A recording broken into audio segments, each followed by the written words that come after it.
The biggest benefit of fostering siblings is they have someone that they know. So the comfort level, I guess, there. Of course, splitting siblings up is yet another trauma on top of being removed from their parents. But we always try to keep the siblings together if we can. One, we have room, and two, we know how important it is to keep that bond and that attachment with siblings. The benefit would be that nucleus of that family stays intact, even though the mom or dad may not be in the family at that time. The siblings have the opportunity to keep that bond.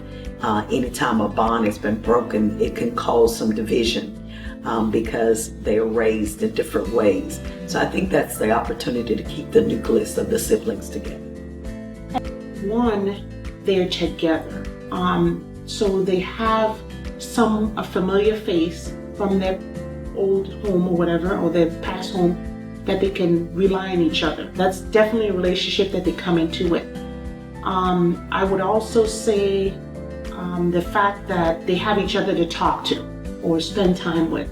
I think it's amazing because if you know, a lot of people say, I just want one child, I don't want, and then you split up that family dynamic, and the thought of these girls being, you know, Brina and Kai being separated from each other, the more I see as they grow, it would have hurt them. You don't know what experiences they've came from, so bringing them together, you know, as someone that they can kind of lean on to, and it's great, and it can have some downfall if you don't kind of watch it. You know, you want to make sure that they kind of, because they can just bond together and not bond with the family. So you want to try to make sure that together, you know, that they, you know, we all bond together and it works. The most obvious benefit is when a child comes through the foster system, they have a person that they feel safe with already, or at least are familiar with. So when you have siblings, they have a piece of home, I guess, that comes with them in their siblings. But after we're gone, all you have is your siblings. I'm the baby of 11. I have my siblings. My parents are gone. So that's my circle is my siblings, and it's really important to me. That they have someone to connect to right away. We're siblings, so they just have someone to connect to easier and faster.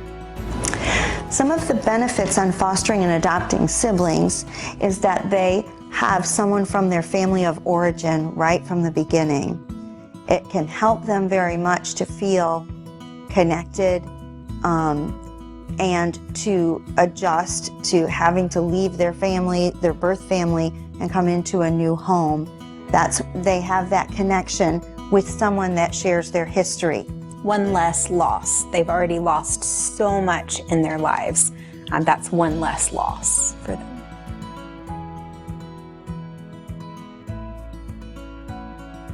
Some challenges of fostering and adopting siblings are whenever they first come here and we're trying to hang out there more, clinging to each other instead of hanging out with everyone. So that's a big problem, I guess you would say. That they compound one another's trauma sometimes.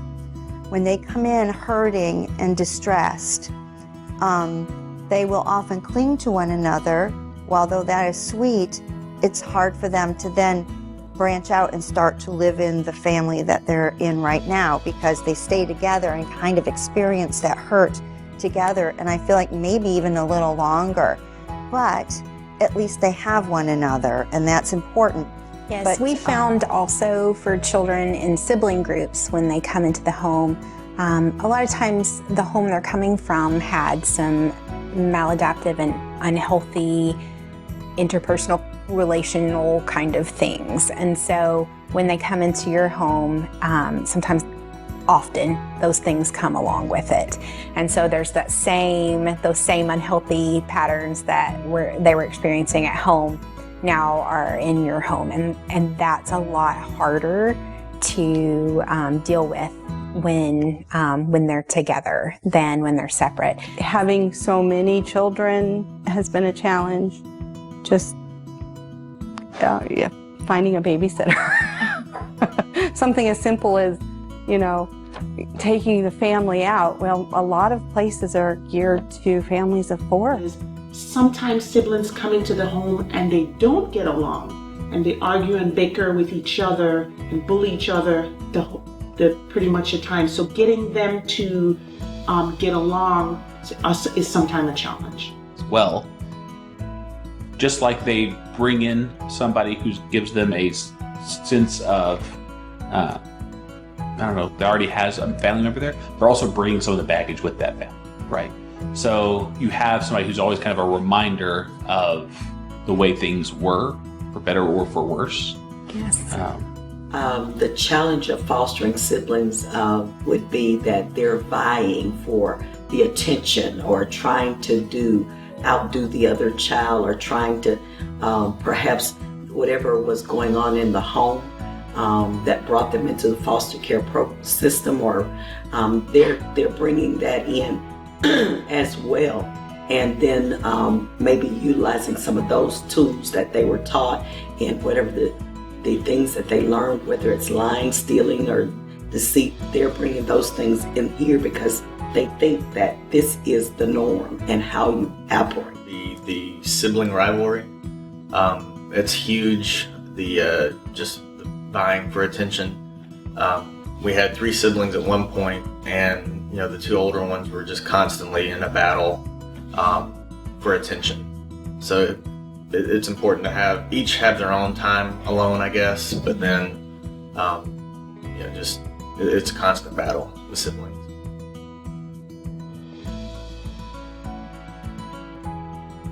Things that we do to foster connections between other family members in our home are our family like to play a lot of games. We sit down and eat together. So one of the things, we sit down and eat together and we talk about our day. Everybody say how their day was, and we kind of have discussions, make jokes and stuff there. Well, a lot of it are a regular pattern of, again, to lack of a better, rituals, things like bedtime stories, dinner together, breakfast together. We have the kids that we've had in our home typically actually bond with our dogs. We have 2 very large dogs who can take a lot of love. And our kids, our biological kids, a lot faster than they start bonding with us. Absolutely. Some of the things that we do to foster connections between our foster children, our newer foster children, and the children that are still in our home is if we have the luxury of knowing ahead of time, we start to talk about those children with our children that are in our home, give them a little bit of background of what to expect. We try to be somewhat vague because the child that primarily is at home is only 8, and he does not need to have a lot of information because he doesn't have the maturity to know what he can and cannot share in public, and we don't want him to hurt their privacy. But we do try to tell them some of the challenges that the kids will have so that he can be a little bit more understanding about the behaviors that may present, because they tend, though all children are different, but there are some common issues that will show up that your children that are in the home might find challenging that you need to. Another thing that we do to foster communications and bonding in our home is we play games. We pull out the board games, we pull out cards, we sometimes put music on, and we have dance parties. We do dance challenges between the kids. We also try to, at the beginning especially, make some time for the children that are still in the home to have some individual time with mom and dad, to not feel like everything is about the foster children coming in, because they need time to process and share what they're going through, and they need to shore up their security that you're their mom and dad and you're still there for them, and they're not being replaced. They still have their fears and insecurities as well. So we still try to And we have found that laughter it lowers your defense mechanisms. If you laugh, you're less scared. And so we just embrace the silliness. We have dance parties in the kitchen, and I say that's silly because I can't dance. And so it's automatically a non-threatening environment, because if she's dancing like that, then I can do anything and it's okay. Getting together for dinner, going out for pizza, kind of something fun to ease the transition. really just allowing them to play and get to know each other. Our oldest son's old enough to where he actually knows what foster care is, you know, why they're in care, why they might be in care, and so he's actually kind of coached some of the children, which was interesting to hear. But he does really well. It's inclusive. We're a family. It is not you and us. It is we. We are a family, and so that's what we do.